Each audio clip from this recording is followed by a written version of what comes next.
Bike আজকে খুঁজে পাওয়া যাচ্ছিল না। বাইক কোথাও ছিল না, ঘর ছিল না, বাথরুমে ছিল না। তারপর আমি মা শেষ আমি কত খুঁজলাম বাড়িতে, কোথাও নেই। হ্যাঁ, তারপরে শেষ তো বাইরে গেল বাইকে খুঁজতে, বাগান দিকে গেল, সেখানেও ছিল না। কতক্ষণ পর নিচে নেমে সে বললো উনি নাকি চাঁদে ছিল। চাঁদে থাকলে মানুষ এত ডাকাডাকি করলে শুনতে পায় না? বল তুই বল। হ্যাঁ, আবার বললো যে আমি তো চাঁদে ঘুমিয়ে পড়েছিলাম তাই শুনতে পাইনি। কে আমার ঘুমতে বল দেখি যে একটু শুনতে পাইলো না। হ্যাঁ গো বৌমা, জানো তো আজ কি হয়েছে? তোমায় বলতে ভুলে গেলাম। ওই যে বলছিলাম না তোমার জন্য খুব চিন্তা হচ্ছিল। আরে তার আগে পরাগকে তো কোথাও খুঁজে পাওয়া যাচ্ছিল না। আমি তীর্থ পুতুল সবাই মিলে তন্ন করে খুঁজলাম, কোথাও থেকে পাইনি তুমি জানো। তারপর দেখলাম সে ঘরের মধ্যে। ভালো কথা হচ্ছে জানো বৌমা, আজ না পরাগ আমাকে মা বলে ডেকেছে। চিনতে পেরেছে গো, আমাদের সবাইকে চিনতে পেরেছে জানো। কিন্তু বলো কোথায় যে চলে গিয়েছিল আমরা কেউ খুঁজে পাচ্ছিলাম না। আসলে আমি বিকেলে বেড়াতে যাই, বারণ করে দিয়েছে, বিকেলে তো এখন বেরোই না। ওই জন্য আমি ছাদে গেছিলাম। ছাদে গিয়ে ওখানে হাঁটাহাঁটি করেছি, নিয়ে তারপরে টায়ার্ড হয়ে ঘুমিয়ে পড়েছি। ওরা তখন আমাকে খুঁজছিল, আমাকে ডেকেছে আমার ঘরে গিয়ে, আমি তো শুনতে পাইনি। কি অদ্ভুত কাণ্ড বলো দেখিনি। ভারী অদ্ভুত কাণ্ড, ভাবলেই না আমার হাত পা কিরকম হিম হয়ে আসছে। মানে না, বলছিলাম আর কি, কপালের ওপর দাগটা খুব রহস্যজনক। জোরে কিছু দিয়ে বাঁধা থাকলেই এরকম একটা দাগ হয়।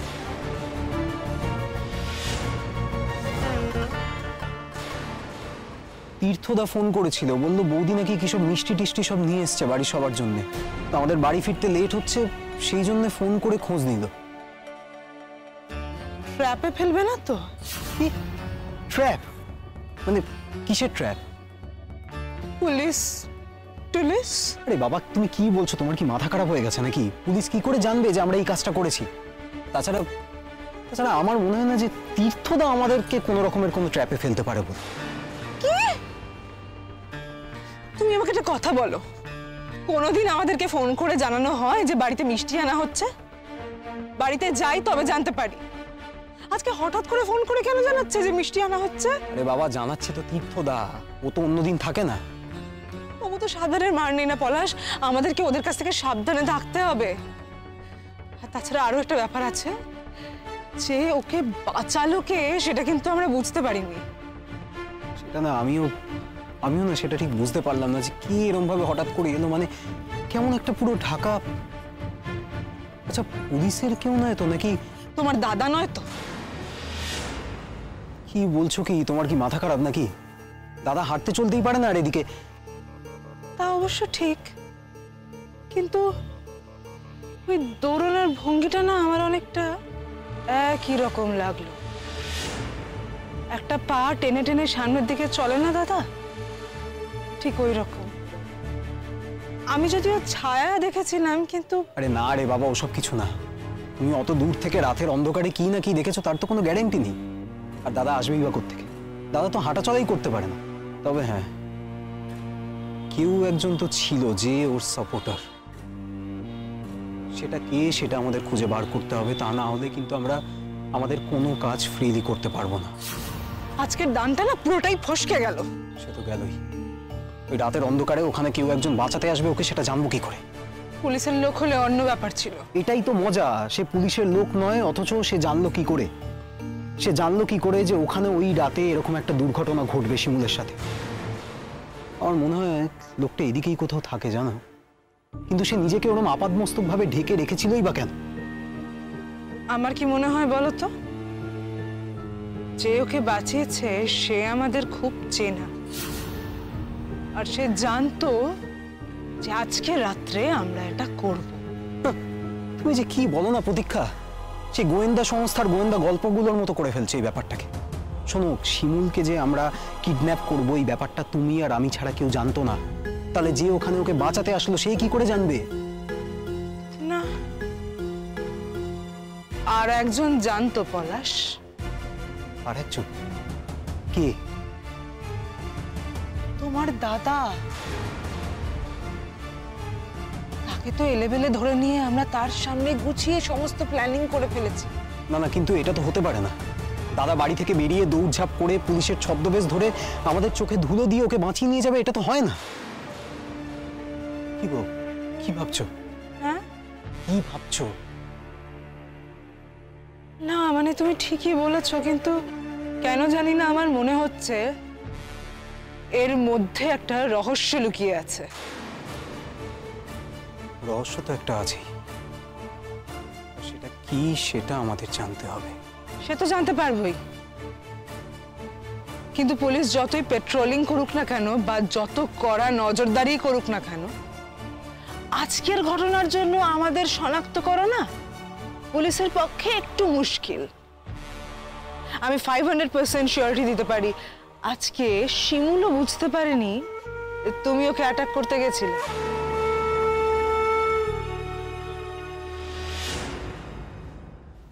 জোর করে আমি কিছু বাঁধিনি।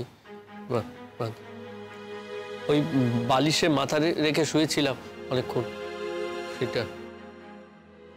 বালিশে মাথা দিয়ে শুলে এরকম দাগ হয় না পরাগ। ঠিকই তো, বৌমা তো ঠিকই বলেছে। ও কি কথা, দেখি দেখি দেখি, আমার তো চোখে। ও মা, তাই তো। হ্যাঁ, ও বৌমা, ও তো আবার ছাতে গিয়ে কোথাও লাগে টাগে নি তো? হ্যাঁ না মা, তাইলে নতুন কোনো অসুখ বিসুখ হবে না তো? এটা স্কিনের ওপরের দাগ। কিছু একটা চেপে বাঁধা থাকলে কিংবা মাথায় যদি কেউ টাইট টুপি টুপি পরে তাহলেই এরকম দাগ হয়।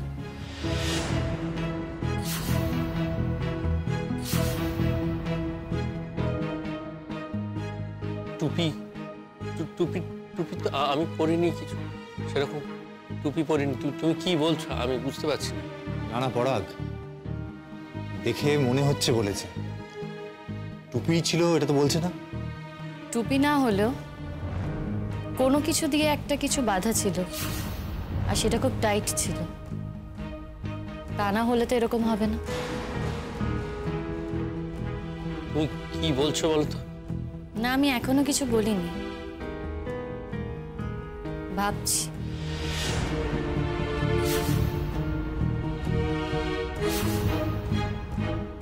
তুমি কি কিছু বলবে আমায়?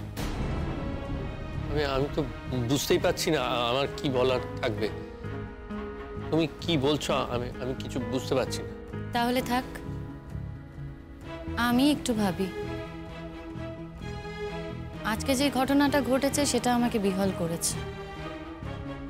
কে আমাকে অ্যাটাক করেছিল তার ব্যাপারে আমি কিছুটা হলেও আন্দাজ করতে পারছি, কিন্তু কে আমাকে বাঁচিয়েছে সেটা না আমি কিছুতেই অনুমান করতে পারছিলাম না। এটা এখন মনে হচ্ছে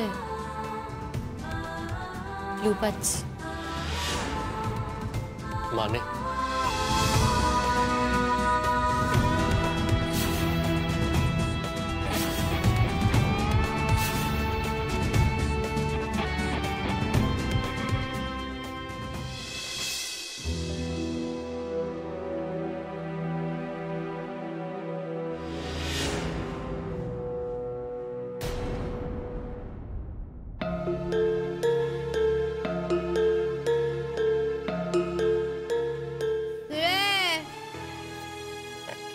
এত দেরি করলি কেন বাড়ি ফিরতে? ইস, এই পুতুল দি, তুমি না বাড়িতে আছো আমি একদম ভুলে গেছিলাম গো। নাহলে তো তাড়াতাড়ি চলে আসতাম। আসলে ওখানে মায়ের শরীরটাও এত খারাপ, আর আমি রান্না বান্না করেছি তো মা না খাইয়ে ছাড়ছিল না গো একদম। আচ্ছা মা, বলছি আমি কিন্তু খাবো।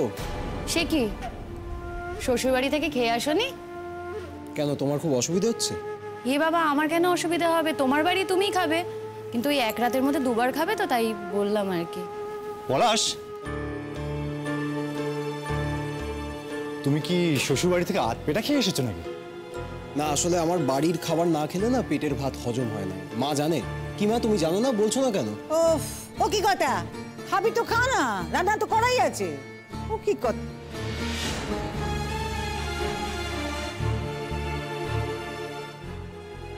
রে পলু, এই জামাটা কোত্থেকে পেলি? তুই তো এই জামা পরে বেরোসনি। পলাশ, মা বলছে তুমি একটা জামা পরে গিয়েছিলে আর একটা জামা পরে এলে। তা তোমার শ্বশুর বাড়িতে বুঝি এখন তোমার জামা কাপড় রাখা থাকে? হ্যাঁ, ওর জামাটা আমি রেখে এসছি ওখানে।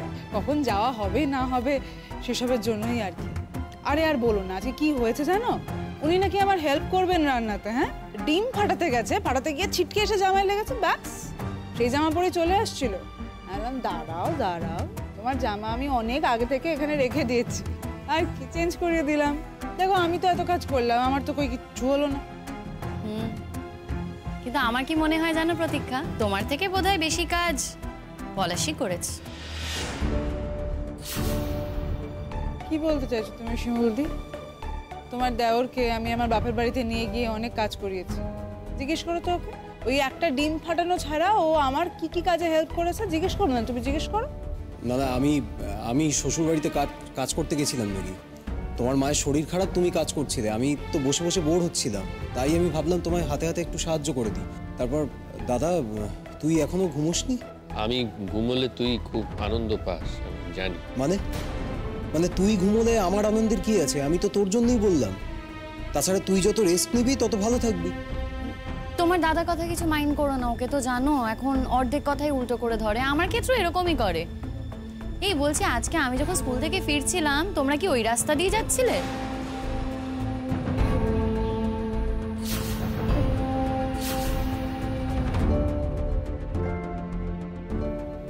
ওই রাস্তা দিয়ে মানে কোন রাস্তা দিয়ে? না, ওই রাস্তা দিয়ে যাবো কেন? আচ্ছা, আমি কোন রাস্তা দিয়ে গেছি সেই রাস্তার কথা তো তোমাদের বলিনি। তাহলে রাস্তার নাম শুনে এতটা চমকে উঠলে কেন? না, তুমি বলনি ঠিকই, কিন্তু তুমি তো ওই রাস্তা দিয়ে ফেরো, সেটা আমি জানি। কি করে জানলে কোন রাস্তা দিয়ে আসি? কেন, এই অ্যাসিড ফ্যাক্টরির ওখান দিয়েই তো তুমি। তুমি কি করে জানলে? আমি তো শুনেছিলাম তোমাদের মধ্যে কোনো টকিং টার্ম নেই, কিন্তু এখন দেখে ভালো লাগছে যে তুমি শিমুলের খবর রাখছো। না দেখো, সে কথা হয় না, কারণ বৌদিও তো আমার সঙ্গে খুব ভালো করে কথা বলে না, সেই জন্য। ও তীর্থ বাবা, তাও তো কতদিন পরে আজ বৌদি বলে ডেকেছে গো। বাবা, কলকে সূর্য উঠেছে আজকে, আমার বায়ের শুভ বুদ্ধি উদয় হয়েছে গো। কোন জন্মে বৌদি বলে ডাকে না, আজকে হঠাৎ বৌদি বলে ডাকছে। তুমি না প্রত্যেকটা কথাকে খুব বেঁকিয়ে ধরো জানো তো পুতুলদি। আচ্ছা, তুমি যে নিজের শ্বশুর বাড়িতে আছো সেটা দেখে তো আমাদের খুব ভালো লাগে, বলো? আমরা তো খুব খুশি তুমি ও বাড়িতে ভালো আছো। তাহলে আমাদের কি ঠিক সেইভাবেই সুন্দরভাবে একসঙ্গে ভালো থাকতে ভালো লাগে না? আমরাও তো চাই বলো মিলেমিশে থাকতে। আমার প্রশ্নের উত্তরটা কিন্তু আমি এখনো পেলাম না। আমি কোন রাস্তা দিয়ে যাতায়াত করি সেটা কি করে জানলে তোমরা?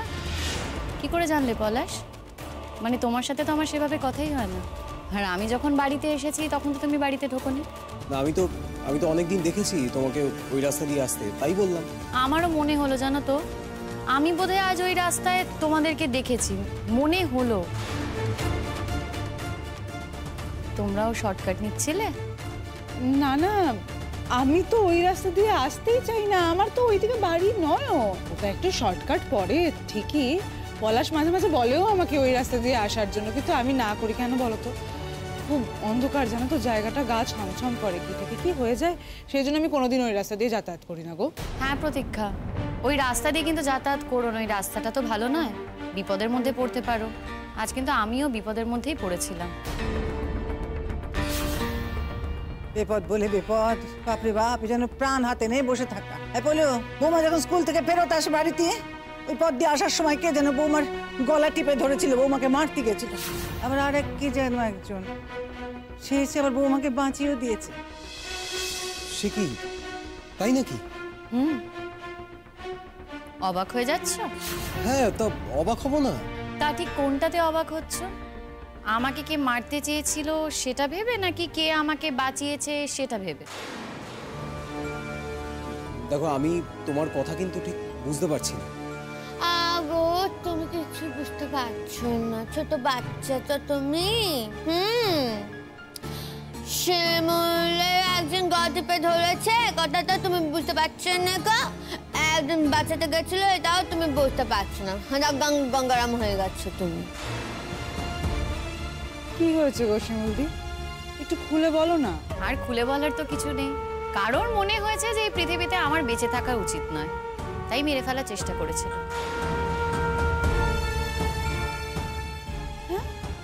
সে কি? সে কে তুমি বুঝতে পেরেছো? না না, বুঝবো কি করে বলো তো? এই অন্ধকারে কি আর বোঝা যায়? অন্ধকারে তো কিছুই বোঝা যায় না। তবে হ্যাঁ, একটা অনুমান করতে পেরেছি।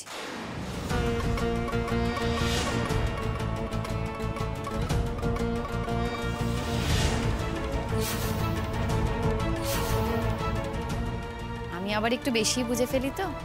মানে তুমি তাহলে তার নামে পুলিশে কমপ্লেন করো? করিনি, কে বললো তোমাকে?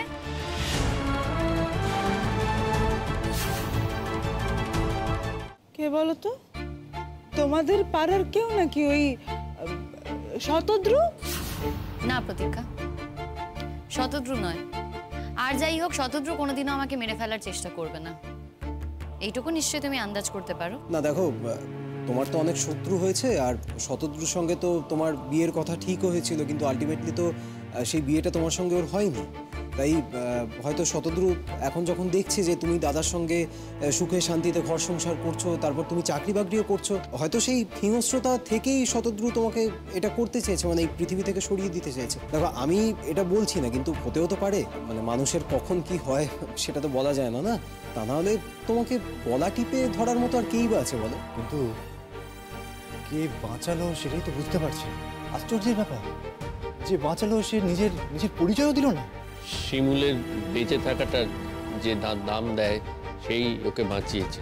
সে যেই হোক না কেন, আমাদের পরিবারের পক্ষ থেকে তার প্রতি কৃতজ্ঞ হওয়া উচিত।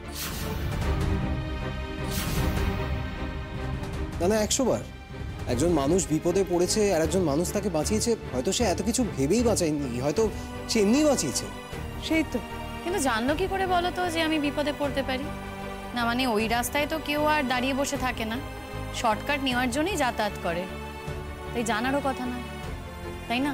হ্যাঁ, তো প্যাসেঞ্জার মানে তাদের মধ্যেই হয়তো কেউ ওদিক দিয়ে যাচ্ছিল, তখনই তোমাকে দেখতে পেয়ে বাঁচিয়েছে আর কি। কিন্তু বিপদে ফেললোটাকে?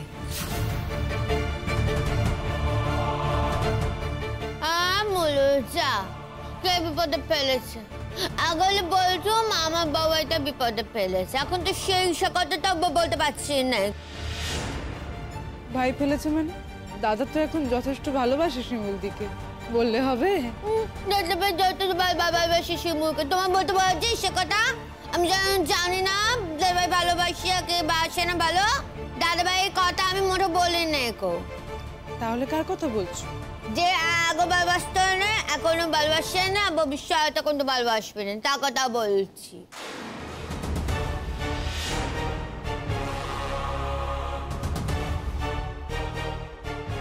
পুতুল, তুমি চুপ করো। ও বাবা, ওর কথা অত দাম দিও না। বলি এই পলিও, ও তুই পুতুলের কথা না শুনে খাবি কি? খাবি তো আয়, খেয়ে নে। দেখ বাপু, শরীর মেজাজ আজকে কিচ্ছু ভালো নেই, যা বিপদ গেছে না আমাদের উপর দিয়ে। উফ, বলি উপর রাখ। তুই এখনো নিচে কেন বসে আছিস? জানে বাবা, উপরে গিয়ে শুয়ে পড় যা। মা তখন থেকে তোমার ছেলেকে তো এই কথাটাই বলছি, যাও না উপরে গিয়ে শুয়ে পড়ো, কেন নিচে বসে আছো? আর কতকাল আমাকে এইভাবে শুয়ে রাখবে? সবাই এখানে নিচে বসে আছে, কথা বলছে, গল্প করছে, আমি ওপরে শুয়ে থাকলে আমার ঘুম আসবে? তা ঠিক, কিন্তু তোমার কপালের দাগটা তো রয়েই গেল, এখনো মেলাচ্ছে না কেন বলো তো? আমি ঠিক জানি না, বুঝতে পারছি না, কি জানি, হয়তো কোনো রক্ত জমাট বেঁধেছে তাই। সত্যি কথাই তো বৌমা, কিছু বুঝতে পারলে দাগটা কি করে হলো গো এরকম ভাবে? বুঝতে পারছি না তোমার, বুঝতে পারছি না বলেই তোমার ছেলেকে জিজ্ঞেস করছি যে দাগটা এখনো রয়ে গেল, মেলালো না। আচ্ছা বলছি শিমুলদি, তুমি কাউকে সন্দেহ করো? হ্যাঁ, তুমি বুঝতে পারছো মানে কে তোমাকে মারতে পারে? ও আচ্ছা, বুঝেছি, মানে ওই চন্দনদা কি?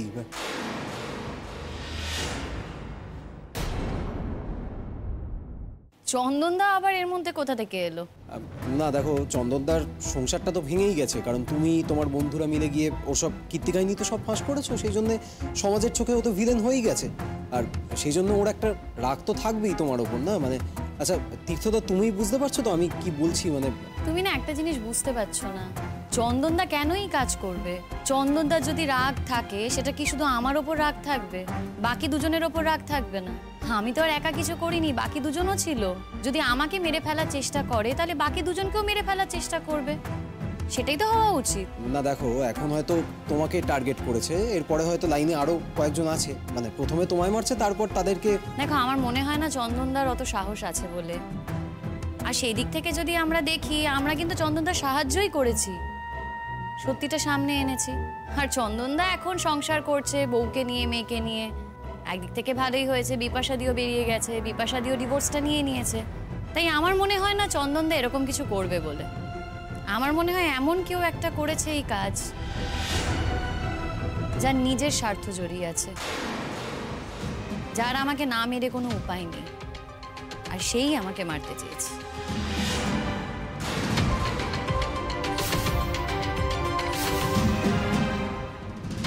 শিমুলদি, তুমি কাকে মিন করছো বলো তো? আমি কাকে আবার মিন করব বলো তো? আমি কিভাবেই বা মিন করব, আমি তো শিওরও না। কিন্তু একটা অনুমান তো করেছো। কাকে তুমি অনুমান করছো? সেই অনুমানের কেন্দ্রবিন্দু কে হতে পারে? আরে ও পরাগ, তীর্থ বাবা, আমি বৌমাকে তো অনেকবার জিজ্ঞেস করেছিল কাকে তুমি অনুমান করছো, কে? তো বৌমা বললে যে ওই অনুমান করে কারো নাম বলতে নেই। তাই তো, অনুমান করে সত্যি তো কারো নাম বলা উচিত নয়। না, তুমি কি এসবের জন্য আবার থানা পুলিশ করলে নাকি? হ্যাঁ, জানাতে তো হলো। দেখো, ওই সময় তো পুলিশ পেট্রোলিং চলছিল, তাই পুলিশে আমাকে গাড়ি করে নিয়ে এসেছে। তাই না চাইলেও না, পুলিশ এই ব্যাপারে জড়িয়ে গেছে। ওদের সামনে তো সমস্ত ঘটনা ঘটেছে প্রায়। আচ্ছা, বাড়ির ব্যাপার এটা, খুব কি দরকার আছে থানা পুলিশ করার? এসব তো অনেক হলো বলো শিমুলদি, আমরা সবাই মিলে একটু ভালো থাকি না? কি যে বলো প্রতীক্ষা, পুলিশ কি আর আমার কথা শুনবে বলো? এতদিন পর একটা কেস পেয়েছে, একবার দেখবে না যে কে আমাকে মেরে ফেলার চেষ্টা করলো? দেখবে তো, আমি না বললেও শুনবে না। আর ওই যে বললাম, ওদের সামনে ঘটনাটা ঘটেছে, ওরা তো একবার ব্যাপারটা বিবেচনা করে দেখবেই। দেখো, কে আমাকে মারতে চেয়েছে তার একটা অনুমান আমি করেছি। ঠিকও হতে পারে, ভুলও হতে পারে, কিন্তু কে আমাকে বাঁচাতে চেয়েছে সেটা আমি জানতে চাই। কে আমার এই শুভার্থী, তার প্রতি তো আমার একটা কৃতজ্ঞতা থাকে, তাই জানতে চাই।